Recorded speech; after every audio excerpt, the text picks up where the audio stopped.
5 years ఈరోజు మనం DSC school assistant గణిత శాస్త్రము తెలుగు మరియు సంస్కృత అకాడమీ ఆంధ్రప్రదేశ్ వారి బుక్ అండి. ఇందులో కంటెంట్లో ఉన్నాము సంఖ్యా వ్యవస్థ, అంకగణితము, రేఖాగణితము, క్షేత్రగణితంలో దాదాపుగా 97 బిట్లు చేసుకున్నాము ప్రాక్టీస్ బిట్లు. ఇప్పుడు బీజగణితంలో పాఠశాల స్థాయి ఉన్నామండి, అధ్యాయం 5:1.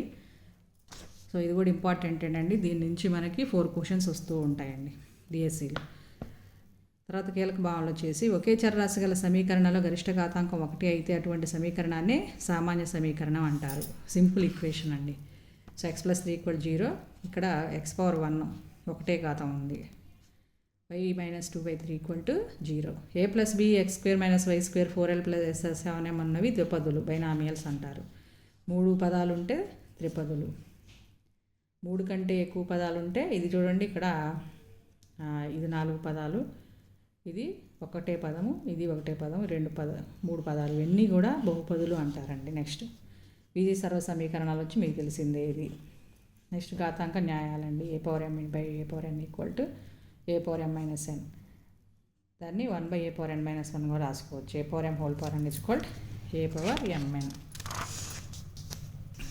Next a/m × b/m = ab²m. a/0 = 1. ఒక రేఖీయ సమీకరణంలో 2 చరరాశులు ఉంటే దాన్ని 2 చరరాశుల్లో రేఖీయ సమీకరణము అంటారు. x+2y = 100. 3x - 2y = 5 సమీకరణాన్ని తృప్తిపరిచే విలువలు x = 3 మరియు y = 2 సబ్స్టిట్యూట్ చేస్తే మనకి LHS = RHS వస్తుందండి. xకి ఒక విలువ, yకి ఒక విలువ, మొత్తం 2 విలువలు ఉంటాయండి. x 2 చరరాశుల్లో రేఖీయ సమీకరణాలు చాలా సాధనలు ఉంటాయండి. ఈ రేఖాచిత్రాన్ని గీస్తే ఒకవేళ అది సరళ రేఖను సూచిస్తుందండి రేఖీయ సమీకరణానికి. ఇప్పుడు y = mx+c రూపంలో ఉన్న సమీకరణానికి రేఖాచిత్రం గీస్తే అది మూల బిందువు గుండా పోతుంది. y = mx+c అనే రేఖ y అక్షాన్ని 0,c వద్ద ఖండిస్తుంది.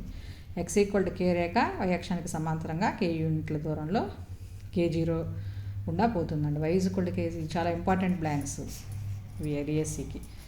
y = k అనే సరళ రేఖ x అక్షానికి సమాంతరంగా ఉంటుంది. x = k అనే సరళ రేఖ y అక్షానికి సమాంతరంగా ఉంటుంది, k యూనిట్ల దూరంలో ఉంటూ. ఇది 0, y అక్షం కాబట్టి y = k కాబట్టి 0, k. x = k అయితే k, 0 అనమాట. x అక్షం సమీకరణం y = 0, y అక్షం సమీకరణం x = 0. నెక్స్ట్ తర్వాత కంటిన్యూ చేస్తానండి. ప్రాక్టీస్ బిట్స్కి వెళ్ళిపోదాము. ఒక సంఖ్య x యొక్క 2 రెట్లకు 13 కలిపితే 25 వచ్చును అనే గణిత ప్రవచనానికి సామాన్య సమీకరణ రూపం వచ్చేసి చూడండి, x యొక్క 2 రెట్లు అంటే 2x + 13 కలిపితే 25 = 25 అనమాట. నెక్స్ట్ -4 x - 1 = 16 యొక్క సాధన వచ్చి -3. తర్వాత x+xలో 20% = 60. చరరాశి x విలువ వచ్చేసి ఎంత అన్నారు. ఇది కూడా x+xలో 20% అంటే x/5 = 60. దీని నుంచి x వాల్యూ మనకి ఎంత వస్తుందండి, 50 వస్తుందండి. నెక్స్ట్ ఒక స్కూల్ బస్సు 40 మందితో స్కూల్లో బయలుదేరి మొదటి స్టాప్లో కొంతమందిని, రెండో స్టాప్లో మొదటి దానికి రెట్టింపు మందిని, మూడో స్టాప్లో 8 మందిని దించగా ఇంకా 5 బస్సులో ఉంటే రెండో స్టాప్లో దిగిన విద్యార్థుల సంఖ్య ఎంత అన్నారు. సో మొదటి స్టాప్లో కొంతమంది కాబట్టి x, రెండో స్టాప్లో మొదటి దానికి 2 అంటే 2x, మూడో స్టాప్లో 8 అంటే +8, ఇంకా 5 మిగిలి ఉంటే +5 = 40 చేస్తే x వాల్యూ మనకి 9 వస్తుందండి. అప్పుడు రెండో స్టాప్లో దిగిన వాళ్ళు ఎంత అండి, 2 × 9 = 18. నెక్స్ట్ 5x+1 - 2x - 7 = 13 సాధించగా x విలువ ఎంత అన్నారు. దీన్ని సాధించుకుంటే మనకి జాగ్రత్తగా సాల్వ్ చేస్తే -2 వస్తుందండి. నెక్స్ట్ దీర్ఘచతురస్రం పొడవు దాని వెడల్పు 3 రెట్లు కంటే 4 తక్కువ, నిరచతురస్రం చుట్టుకొలత 32 మీటర్లైన పొడవు వెడల్పుల విలువలు ఎంత అన్నారు. సో 2 వెడల్పు 3 రెట్లు కంటే 4 తక్కువ అంటే వెడల్పు నెక్స్ అనుకుంటే 3x - 4 అనేది పొడవు అవుతుంది. 2l + b ప్రకారం చేస్తే మనకి x వాల్యూ 11,5 వస్తుందండి పొడవు వెడల్పులు. Next a+b 2a - 3b + c - 2a - 3b/cని సూక్ష్మీకరించగా మనకి ఈ వాల్యూ వస్తుందండి. జాగ్రత్తగా ఇది మల్టిప్లికేషన్ చేసుకుంటే 2a² ఇలా వస్తుందండి. సో ఈ విధంగా ఫస్ట్ 1 ఆన్సర్ అవుతుందండి. నెక్స్ట్ 983² - 17² అంటే a+b × a - b ఫార్ములా ప్రకారం +17 -17 వేస్తే మనకి ఆన్సర్ 966,000 వస్తుందండి. Next -3m - m+1 × -3 5 -3 whole power 7లో m విలువ వచ్చేసి 1 అండి. ఎందుకంటే ఇక్కడ భూములు సమానం, -3 అనేది భూమి, అప్పుడు ఘాతాంకాలను కూడుకుంటాము కాబట్టి m+1 + 5 అంటే m+6 = 7 అన్నప్పుడు -7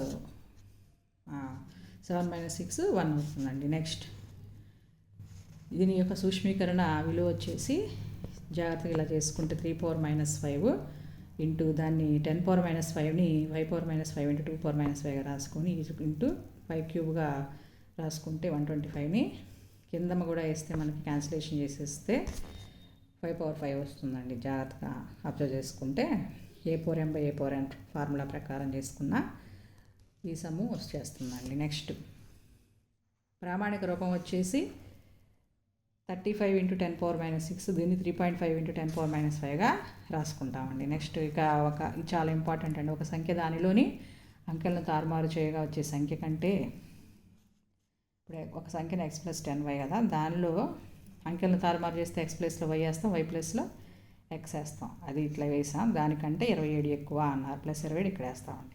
తర్వాత 1లో 10 స్థానాల అంకెల వరుసగా xy అనుకొని దత్తాంశాన్ని సరిపో చర్రాశిలో రేఖీ సమీకరణం ఏమవుతుందో చూసుకుంటామండి. ఈ విధంగా చేస్తే 9x = 9y - 27 వస్తుంది. x = 9 కామన్ తీస్తే క్యాన్సిలేషన్ చేస్తే x = y - 3 వస్తుందండి. అప్పుడు ఆన్సర్ 1 అవుతుంది. ఈ విధంగా ప్రాక్టీస్ చేసి ప్రతి సమ్ము కూడా ఒక మోడల్ అవుతుందండి. కాబట్టి అకాడమిక్ బుక్ చక్కగా ఫాలో అవుతే మనకి మంచి స్కోర్ వస్తుందని గుర్తుపెట్టుకోవాలి. సో ఇంతటితో వీడియో స్టాప్ చేసేసి నెక్స్ట్ వీడియోలో కంటిన్యూ చేస్తానండి. Thank you.